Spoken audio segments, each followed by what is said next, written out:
سلام رفقا، به چنل خودتون خوش اومدین.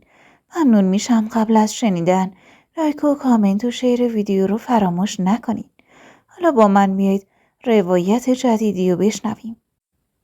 تابستون سال 66 خیس از عرق تابستون خوزستان زیر کولر گازی رفتم. تون و عصبی یقه پیرنمو تکون میدادم و با پلک زدنهای مداوم سعی تو جاری نشدن اشکای توی چشمم میکردم. با دیدن مامانم که با دست به کمر زده بود و کلافه داشت نگام میکرد فهمیدم که تلاشم برای نگه داشتن اشکام بی نتیجه است. مامانم زد روی گونه‌ش و گفت دوباره چت شده؟ خونه ام محمد بودی؟ چه خبر شده؟ گفتم هیچی. یه نامه براش رسیده بود. باز کردم و خوندم. مامانم گفت نه کن، درست حرف بزن، جون به سرم کردی. با گریه گفتم نامه از طرف پدر بزرگ محمد بود. ازش خواسته که به طایفه برگرده تا بتونه مال باباشو بهش بده. از دیدن چشمای گرد شده مامانم فهمیدم که اونم مثل من از شنیدن این خبر شوکه شده. از بچگی با محمد همسایه بودیم. از زمانی که یادم میومد تنهایی با مادر بزرگی زندگی میکرد. بابای محمد به خاطر ازدواج با دختری غیر از طایفه خودش از طرف خانواده‌اش طرد شده بود. بابا و مامان محمد توی تصادف از دنیا رفته بودن. مادر بزرگ محمد دور از چشم خانواده پدریش اون آورد آبادان و بزرگش کرد. چون محمد پسر بود. اگه خانواده باباش میفهمیدن اون از مادر بزرگش میگرفتن و میبردن. اما مادر محمد وصیت کرده بود که نذارن پسرش به اون طایفه بره. اما حالا بعد 20 و چند سال پدر بزرگ محمد پیدا شده. از وقتی که یادم میومد و از زمانی که تونستم خودم رو بشناسم محمد رو دوست داشتم. حتی زمانی که بچه بودیم و با هم توپ بازی میکردیم. همیشه اولین توپا رو به محمد پاس میدادم. بستنیم و برای محمد نصف میکردم و توی دانشگاه با هم کلاس شدیم. دل و قلبم برای محمد میزد. از بچگی با دیدنش گناهام قرمز میشد. مامانم و ام محمدم از این علاقه با خبر بودن. وقتی که محمدم از این علاقه با خبر شد، اونم اعتراف کرد که به من احساساتی داره. اما همیشه میگفت باید تکلیف روشن بشه و بعد ما سر خونه و زندگیمون بریم. همیشه میگفت من نه پولی دارم نه درآمدی دارم. اینطوری اصلا نمیتونم زندگی کنم. برای من و خانوادم هیچ کدوم اینا مهم نبود. اینو میدونستم که اگه محمد عزمشو برای ازدواج جزم کنه، اینا درست میشه. حالا با رسیدن این نامه و فکر کردن به اینکه محمد بخواد به سمت طایفش برگرده، تمام بدنم شروع به لرزش کرده بود. نه تنها من، حتی ام محمدم از این قضیه نگران بود. نمیخواست که نامه رو به محمد نشون بده. اما من نتونستم جلوی نگرانی خودم رو بگیرم. از دوست صمیمی محمد خواستم که یه کاری بکنه. عباس از بچگی رفیق شفیق محمد بود. هر چقدر که محمد ریزاندام و کوتاه قد بود، عباس قد بلند و هیکلی بود. اما همین تضاد این دو انگار کنار هم قشنگ به نظر می اومد. وقتی قضیه رو به عباس گفتم، چهره‌اش تو هم رفت و گفت نگران نباشین. محمد تصمیمش رو به یه باره نمیگیره. نمیدونم چرا شما رو اینقدر بلا تکلیف کرده. اما نمیذارم که بشه طایفش برگرده. اونجا نقطه صفر مرزی خطرناکه. اشکی که از گوشه چشمم چکیده بود و با گوشه شالم پاک کردم. گفتم فقط هر کاری میکنین نذارین محمد بره. و بعد از عباس خداحافظی کردم و به سمت خونه رفتم. اما خیلی این اطمینان من دوام پیدا نکرد. یه روز که رفتم به ام محمد سر بزنم، از توی کوچه صدای گریه ام محمد رو شنیدم. دویدم به سمت خونه. گریه میکرد و میگفت این پسر نامه رو پیدا کرده. با شنیدن این جمله پاهم سوست شد و دم در نشستم. ام محمد ادامه داد این پسر تا طایفش رو پیدا نکنه دست از این کاراش بر نمیداره. بهش گفتم اگه بخوای پیش طایفت بری عاقت میکنم. به من میگه که پیش آن نمیرم. میخوام برم جبهه. عباس هم میخواد با هم بیاد. گمونم راست میگه. اشکالی نداره اگه جبهه میخواد بره. به خداوندی خدا خودم پشت سرش آب میریزم. این همه جوون رفتن، جوون منم روش. دست خدا به همراش. فقط خدا کنه خیال طایفه پدریش رو از سرش بیرون کنه. ناخودآگاه زدم زیر گریه. ام محمد بدن توپلش رو کشید روی زمین و اومد سمت من و گفت وای ننه، اینقدر پسر منو میخوای؟ حالا که اینقدر دلت باشه دعا کن که صحیح و سلامت برگرده. وقتی با چشمای قرمز و پف کرده از در خونه ام محمد بیرون اومدم، از تپش شدید قلبم فهمیدم که محمد بیرون خونه وایساده و با عباس مشغول صحبتن. چند قدم به سمتشون رفتم. سلام کردم. بغض سنگینی داشتم که سعی می‌کردم قورتش بدم. اما اون تصمیم گرفته بود که ساکتم کنه. آروم گفتم: ام محمد گفت که عازم جبهه‌ایم. ایشالله صحیح و سالم برگردی. تو برگردی من دق میکنم.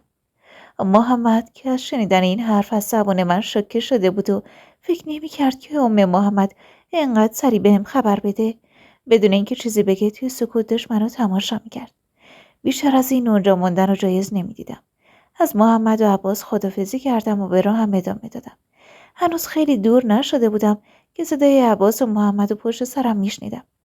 خیلی زمزمه وار از زبان عباس شنیدم که میگفت چطور دلت میاد اینطوری راهیش کنه بره؟ حداقل یک کلمه با دختر بیچاره حرف میزدی. محمد با عصبانیت گفت خوبه باشه تا نمیخواد کاسه داغ‌تر از آش باشی. و بعد با شنیدن اسمم از زبان محمد سر جام خشکم زد. با هر قدم که محمد به سمتم برمی داشت قلبم محکم‌تر توی سینم میزد. بدون هیچ مقدمه‌ای شروع به صحبت کردن کرد. صاف توی چشمام نگاه کرد. تک تک سلولای بدنم شروع به لرزش کردن. محمد گفت میدونم از ام محمد شنیدی که میخوام به جبهه برم. من تمام تلاشم اینه که به زودی برگردم. من نمیخوام و نمیتونم که تو رو تو این وضعیت بدونیش بشوانه و پولی به خودم وابسته کنم. با ناراحتی و صدای لرزونی گفتم یعنی چی؟ یعنی شما هیچ امیدی به آینده‌ای که با هم داشته باشیم ندارین؟ چون وضعیت کشورینه بعد از زندگی دست بکشیم؟ من فقط یه چیز ازت میخوام. اینکه با اطمینان بهم بگی که منتظرت بمونم یا نه. اگه خودت ازم بخوای به خداوندی خدا به پات میمونم. ولی اگه خودت نخوای. ادامه جمله‌مو خوردم. سرمو پایین انداختم. محمد کلافه دستی به موهاش کشید و ساعت مچیش که یادگار باباش بوده از دستش باز کرد و سمت من گرفت. گفت این دستت باشه تا گذر زمان و وقتی من نیستم بتونی از روی این ساعت احساس کنی. قول میدم خیلی زود برگردم. وقتی که ساعت رو از دست محمد گرفتم میتونم قسم بخورم که گرمای وجودش رو از روی ساعت احساس میکردم. دیگه برام هیچی مهم نبود. ساعت برای من به اندازه دنیا ارزش داشت. محمد و عباس راهی شده بودن. کار هر روزه من زل زدن به اون ساعت و دعا کردن برای سال مرگشتن محمد بود. یه ماهی از رفتن محمد میگذشت. محمد هر روز بیتابی میکرد و خیلی نگران محمد بود. وقتی پیرزن و تون حال میدیدم دلم به حالش سوخت. ساعت محمد و از توی لباسم بیرون آوردم. محمد که فین فین بینیش اجازه صحبت کردن بهش نمیداد گفت ساعت محمد ننه. با لبخند گفتم آره خودش بهم داد. بهم گفت که منتظرش بمونم. محمد که نمیدونست اشکای رو صورتش رو پاک کنه یا بخنده با یه تکون ناگهانی منو محکم به آغوش خودش کشید. گفت قربون تو برم دختر. خدا رو شکر. خدا رو شکر که محمد به تو دلبسته شده. حالا که تو رو میخواد میدونم که دست از سر طایفش میکشه و میشینه سر خونه و زندگیش و بدون اینکه منتظر جواب من باشه گرد و توپل و دوان به سمت اتاق کشید. صدای محکم بسته شدن کشا میومد. محمد با عجله داشت دنبالش چیزی میگشت و بالاخره با انگشتر ظریفی که گرد و غبار روزگارش نشسته بود به سمتم برگشت. انگشتر رو سمتم گرفت. گفت یادگار مادر محمده. حالا که خیالم راحت کردی که محمد دل به دل تو داده و بهت قول داده که زودی برمیگرده، همین امشب خودم میام و تو رو برای پسرم نشون میکنم. اجازتو از بابات میگیرم که این انگشتر رو دستت کنی. خوشحالی توی صدا و نگاه محمد موج میزد. اما نمیدونستم واکنش بابام قراره چی باشه.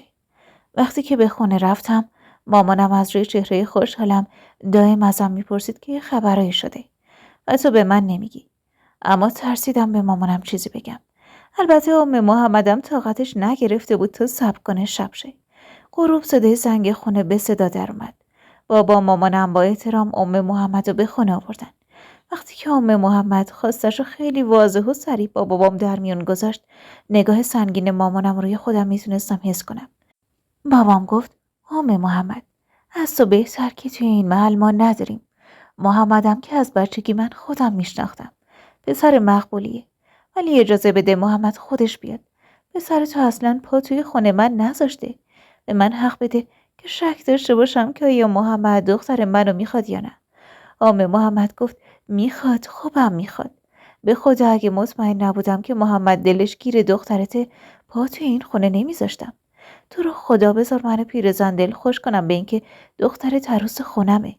به قرآن محمد به قولی که داده عمل میکنه. من میدونم که محمد 1 ماه نشده اینجاست. محمد ساعت پدرش رو دست دخترت فائزه گذاشته. قول داده که 1 ماه نشده برگرده. وقتی نگاه سنگین پدر و مادرم روی من گره خورد، دوست داشتم زمین دهن باز کنم و من فرو برم. وقتی که بابام گفت من حرفی ندارم و موافقم، صدای کل کشیدن محمد خونه رو پر کرد. وقتی انگشتر مادر محمد روی انگشتم جا خوش کرد، حس پرنده‌ای داشتم که بالاش رو بعد سالها باز کردن و توی آسمون داره پرواز میکنه. نمیتونستم نگاهم از روی انگشتر مادر محمد بردارم، اما خوشحالی من خیلی دوام نداشت. وقتی که عباس تک و تنها بدون محمد برگشت، هممون فهمیدیم که چیز خوبی در انتظارمون نیست. عباس گفت فقط دیده که محمد با اینکه زخمی شده، اما یه عراقی اونو با خودش برده. باورم نمیشد که همچین بلایی سر من اومده باشه. فکر کردن به اینکه محمد توی یک کشور غریبی باشه جونمو میخورد. حاضر بودم 1 عمر برای محمد صبر کنم، اما فقط 1 بار دیگه بتونم ببینمش. 2 سال از رفتن محمد میگذشت و مامانم توی این 2 سال پیر شده بود. هر بار حرف محمدو پیش میکشید و میگفت که تو تا کی میخوای انتظار محمدو بکشی؟ اما حرف مادرم برای من اهمیتی نداشت. با اینکه 2 سال گذشته بود، اما انگار تازه 2 ساعت بود که محمد به من قول داد که برمیگردم. عباس همه جا پا به پای من میومد. از بنیاد شهید بگیر تا دیدن تک تک کسایی که از جبهه برمیگشتن. گاهی عباس بهم میگفت که بهتره به خودم استراحت بدم. تا اینکه خبر آوردن که یه تیکه از لباس محمد و پلاکش رو پیدا کردن. قلبم از سرون میسوخت و پاهم توان کشیدن بدنم رو نداشت. دائما غش میکردم و به هوش میومدم. تنها چیزی که به خاطر دارم زجه های مامانم بالای سرم بود. محمد وقتی که شنید محمد شهید شده زیاد طاقت نیاورد و بعدش چند ماه سکته کرد و فوت شد و من احساس یه مرده متحرک رو داشتم که فقط زندگی میکنه. مامانم با دیدن رنج و عذاب من هر روز پیرتر و پیرتر میشد و بیشتر برای من قصه میخورد. 4 سال از شهادت محمد میگذشت که مامانم با چهره شاد و بشاشی اومد پیشم. گفت فائزه، یه خواستگار خیلی خوب برات اومده. میدونم که میخوای سریعا بگی نمیخوام، اما اینو بدون که هم من هم بابات خیلی این پسر رو دوست داریم. تو رو به خدا، تو رو به روح محمد لگد به بختت نزن. بذار منم خیالم راحت باشه که دخترم سر و سامان میگیره. همیشه که من و بابات نیستیم. خواهر و برادرات هم که نمیتونن جلوی تو رو بکشن. تو رو خدا، تو رو به ارواح خاک محمد احساسی تصمیم نگیر. با بی‌تفاوتی گفتم خواستگار کیه؟ با شنیدن اسم عباس شوکه شدم. مامانم گفت مامانش با خونه ما تماس گرفته. بعد دستم و توی دست گرمش فشردم و بهش گفتم قبل از هر تصمیمی میخوام خودم با عباس صحبت کنم. وقتی قرار گذاشتیم که با هم صحبت کنیم، انگار نه انگار که چندین و چند ساله که همو میشناسیم. مثل 2 غریبه کاملا مهذب و در سکوت نشسته بودیم که خودم سکوتو شکستم. گفتم میتونم بپرسم چی شده؟ که همچین پیشنهادی به من دادی؟ نمیخوام احساس کنم از روی ترحم دارین این کارو میکنین. عباس گفت من فقط یه چیزو میدونم که تو این دنیا هیچی بیشتر از شما دوست ندارم. نمیدونم میتونی قبول کنی که با من زندگی کنی یا نه، ولی ازت میخوام به پیشنهادم فکر کنی. من تو رو خیلی دوست دارم. سعی میکنم که تا جایی که بتونم خوشبختت کنم. گفتم خوب میدونی که منم نمیتونم محمدو فراموش کنم. میتونی 1 عمر با دونستن این موضوع کنار بیای؟ عباس گفت من درکت میکنم. محمد غریبه نیست، بهترین رفیق خودم بوده. هیچ وقت نگران این موضوع نباش. هیچ وقت قرار نیست به خاطر این قضیه از سمت من تحت فشار باشی. بالاخره تصمیم گرفتم به خاطر مامانم به زندگی برگردم و زندگی مشترکم رو با عباس شروع کنم. عباس به تازگی فروشگاه تجهیزات پزشکی زده بود. کارش به شدت رونق گرفته بود و بعد چند سال ما به تهران نقل مکان کردیم. عباس تونست کسب و کارش رو خیلی بیشتر از قبل رونق بده و خدا یه دختر به ما داد. 18 ساله که شد تصمیم گرفت که از ایران مهاجرت کنه. تو تمام سالهای زندگی مشترکم با عباس جز محبت ازش چیزی ندیده بودم. محبتی که روز به روز بیشتر از قبل میشد. ولی من توی همین 20 سالم حتی یه روز نبود که بتونم محمدو فراموش کنم. هر هفته براش خیرات میدادم. حس دلبستگی به عباس داشتم، ولی هنوز نتونسته بودم اون عشق رو باهاش تجربه کنم.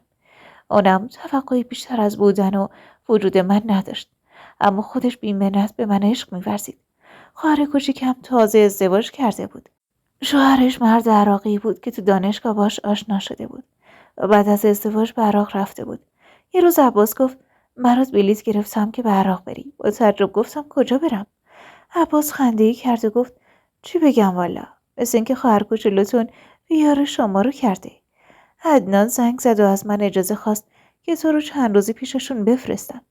هر چند دوری است و برای من خیلی سخته. خیلی هم سعی کردم کار و بارامو جفت و جور کنم، ولی یه بار جدید داره میرسه. باید بالا سرشون باشم. مجبورم خانوما رو تک و تنها راهی کنم. فقط بگم زیاد اجازه نداری بمونی، چون دل شوهرت خیلی تنگ میشه. خندیدم و گفتم ای حسود و مشغول جمع کردن چمدونم شدم. وقتی رسیدم تو فرودگاه، فاران و شوهرش به استقبالم اومدن. ناخودآگاه زدم زیر خنده. فاران به شکمش خودشو تو بغلم فشرد. عقبش زدم و گفتم چه خبرته فاران؟ فاران اخم با نمکی کرد و گفت بابا آبجی، بذار برسی بهت ایراد بگیر. حداقل دلت بسوزه واسم باردار. اما گفتم همه اینا زیر سر عدنانه. من میدونم. رو به عدنان گفتم چرا هرچی دلش میخواد براش میخری بخوره؟ این نمیتونه راحت زایمان کنه. عدنان با خنده گفت دلم نمیاد چی کار کنم و به سمت خونهشون رفتیم. عدنان چمدونم و توی یکی از اتاقا گذاشت. ازم خواست که استراحت کنم، ولی فاران اجازه استراحت نمیداد که یه ریز حرف میزد. اما من از خستگی روی تخت افتادم و خوابم برد. از اونجایی که خواب سبکی داشتم صبح با صدای پیغامگیر تلفن از خواب بیدار شدم. صدای عباس بود که به عدنان میگفت آقا عدنان سفارش نکنم دیگه، خیالم راحت باشه تا پیغامگیر قطع شد. عدنان تلفن رو برداشت. از اتاق اومدم بیرون و از عدنان پرسیدم عباس بود؟ کار داشت با شما؟ عدنان دست باشه گفت نه، از دروغی که گفته بود جا خوردم، به روی خودم نیاوردم. بعد از رفتن عدنان تلفن یواشکی به اتاق خودم بردم. وقتی که دیدم حافظه تلفن پاک شده، شکی که نمیدونستم باید به چی باشه توی دلم شکل گرفت. اما با شنیدن صدای جیغ جیغای فاران همه چی به کل فراموشم شد. یه ریز حرف میزد. یا گفت راستی آبجی یه جا پیدا کردم حنا میزنه، مثل قدیما بود. باید با من بیای بریم با هم حنا بزنیم. من تا روی اون دست تهرانیت نقش حنا نزنم ولت نمی کنم. با کلافگی گفتم اولا که چقدر حرف میزنی، 2 دقیقه وایسا، بعدشم من حوصله حنا گرفتن ندارم، ولم کن. دستشو به کمر توپلو پهنش زد. گفت حوصله ندارم نداری ما، من دلم میخواد برم حنا بزنم. باید با هم بیایید، دلمون خوشه خواهرمون اومده پیشمون. یهو در کسری از ثانیه چادرش رو سرش کرد و گفت پاشو دیگه. پوف کلافه‌ای کشیدم و گفتم همان از دست تو و به همراه فاران راهی شدم. بعد کلی پیاده روی کردن جلوی یه در خونه بزرگ رسیدیم. خونه زیبایی بود. نگاه به چهره خسته فاران انداختم. از نفس بریدگی نمیتونه صحبت کنه. خندیدم و گفتم مگه مجبور بودی دختر؟ دست تکون داد و گفت در رو بزن. بلافاصله دختر 5-6 ساله‌ای در رو برومون باز کرد. نگاهش که به چشمم افتاد انگار تو عمق وجودم نفوذ کرد. در حالی که مبهوت چشمای دخترک بودم، اونم سر تا پامو برانداز میکرد. ناخودآگاه لبخندی به روش زدم و دستی به موهاش کشیدم. فاران دستو کشید و گفت راه بیفت دیگه و به اتاقی رسیدیم که زن عبوسو گرفته ای وسط اتاق نشسته بود و بساط حناگیری جلوش پهن بود. سرمه غلیظی که زن به دور تا دور چشمش کشیده بود آن ترسناکتر میکرد. فاران گفت تا من دست و پامو حنا میگیرم تو بیا بشین کنار پنجره. نشستم و دخترک و زیر نظر گرفتم. دور حوض بزرگ توی حیاط میدوید و بازی میکرد. 1 ساعت حنای دستای فاران طول کشید. دائما از نقشه‌ای که زن میزد ایراد میگرفت و پر نقش ترین و سخت ترین را انتخاب کرده بود. من که از بیکار و علاف نشستن کلافه شده بودم، پوفی کشیدم و گفتم فاران دیوونه شدم، حالا نمیخواد پاهاتو بزنی دیگه. فاران که داشت یه چیزی میجوید با دهن پر گفت خرابش نکن دیگه آبجی. یکم صبر کن دیگه. وای که چقدر کم طاقتی. نگامو از فاران چرخوندم و دوباره به پنجره دوختم. با دیدن دخترک لبخندی به لبم نشست. دخترک روی پای مردی که گوی باباش بود نشسته بود. دختر به آستین آویزون مرد که خبر از قطعی دستش میداد دست میزد و ازش میخواست که باش بازی کنه. دخترک برگشت. وقتی که مرد به سمت دخترک برگشت و چهرش رو دیدم، قلبم توی سینه وایساد. چند بار چشمامو باز و بسته کردم. با خودم گفتم نکنه دارم توهم میزنم و برای فرار از این خیال چشمامو به فار انداختم. چند ثانیه نگذشته بود که دوباره ناخودآگاه به سمت حیاط نگاه کردم. توهم نبود. به سمت حیاط پا تند کردم. محمد بود که روبروی من وایساده بود. زبونم قفل شده بود، اما اشکام راه خودش رو پیدا کرده بودن.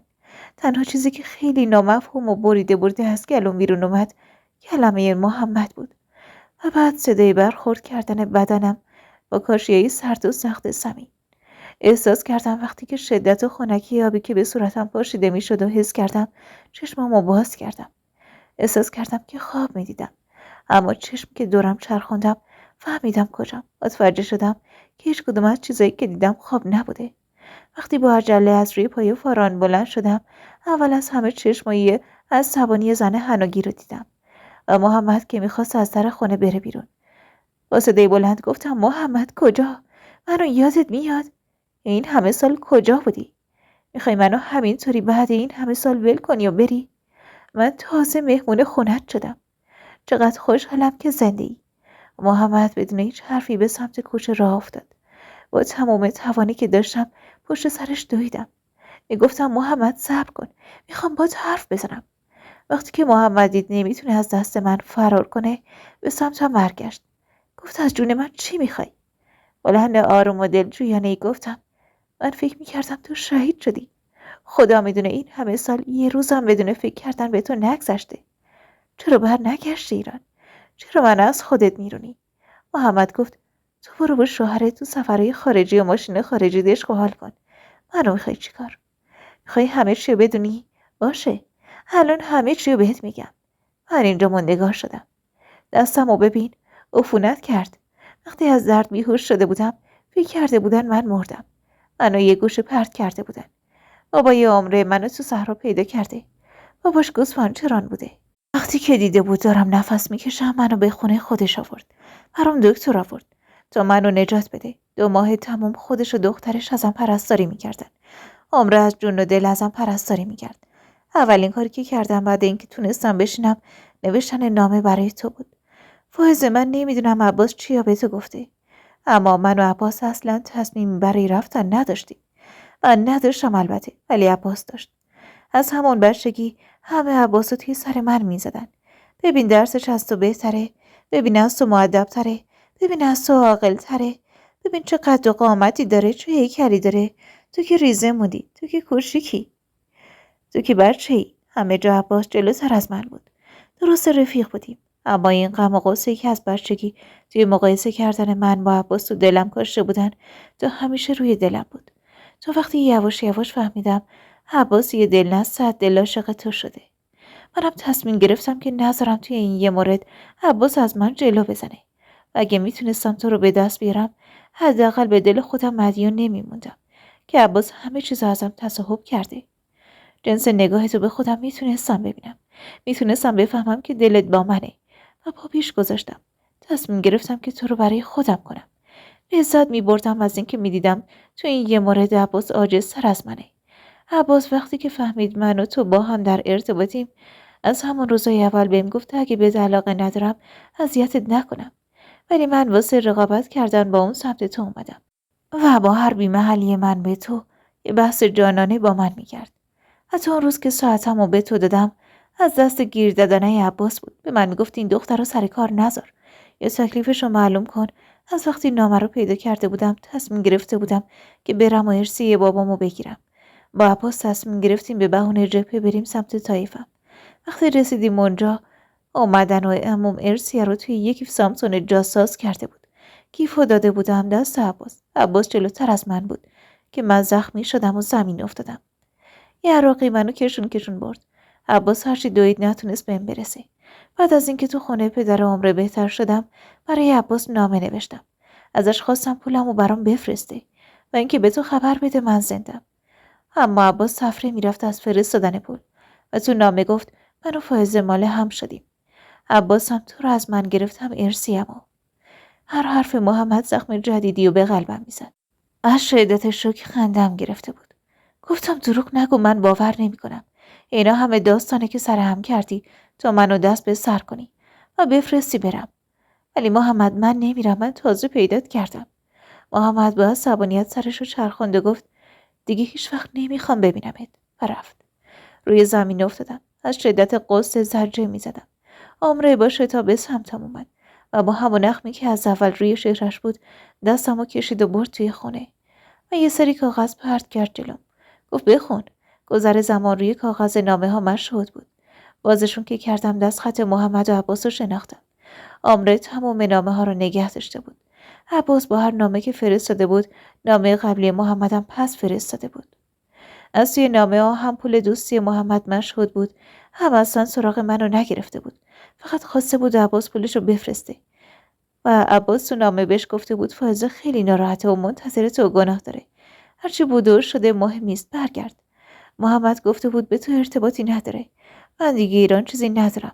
برگشتنم باعث میشه آبروم بره. عباس بهش گفته بود پولی که به خاطرش این همه زندگی تو تباه کردی بهت پس میدم. همانقدر از خودم میذارم و بهت میدم. اما اگه فائزه رو دوست نداری تو رو به روح خاک پدر و مادرت دست از سرش بردار. فائزه داره نابود میشه. محمدم قبول کرده بود که پولو بگیره. ولی از عباس خواسته بود به همه بگه محمد شهید شده. و آدرس جایی که خودش لب مرز پلاک و یه تیکه از لباسشو خاک کرده بود به عباس میده. بعد از خوندن نامه ها احساس میکردم سرم سنگین شده. قفسه سینم میسوزه. بعدش دیگه هیچی متوجه نشدم. وقتی چشم باز کردم خودم رو توی بیمارستان دیدم. صدای بحث فاران و عدنان به گوشم رسید. عدنان میگفت فاران چند بار بهت گفتم این محمد مرد خوبی نیست. این کارو با خواهرت نکن. الان من با چه روی تو روی عباس آقا نگاه کنم؟ من بهش قول داده بودم خواهرت از چیزی بوی نبره. فاران گفت 1000 بارم بگی من میگم خواهرم حق داشت حقیقت رو بدونه. عدنان گفت لعنت به من که وقتی عباس با هم درد و دل کرد و گفت محمد زنده است بهت گفتم. بازم لعنت به من که به اصرار تو پیداش کردم. 2 روز تمام توی اتاق فاران موندم. نمیخواستم با کسی حرف بزنم. توان تجزیه و تحلیل این همه اتفاقا نداشتم. قلبم هم نمیدونست باید چه احساسی داشته باشه. مثل تأخیر، دل شکستگی، دلتنگی یا بازی خوردن. باورم نمیشد 20 سال تمام از هجران کسی سوختم که ذره‌ای بهم علاقه نداشته و 20 سال از اینکه عاشق عباس بشم خودداری کردم. بعد از 2 روز احساس کردم عمیقاً دلم برای عباس تنگ شده. با فاران و عدنان صحبت کردم. ازشون خواستم چیزی به عباس درباره اتفاقای افتاده نگن و بلیط گرفتم و به سمت ایران رفتم. وقتی رسیدم سر راه یه دسته گل بزرگ خریدم و به سمت خونه رفتم. عباس خبر نداشت. برگشتم خیلی آروم در اتاق باز کردم. عباس خوابیده بود. فهمیدم توی تمام این مدت همترین آدم برای من همین عباس بوده. دوستای عزیزم، خیلی ممنونم که تا پایان داستان همراه من بودیم. خدا نگهدارتون باشه.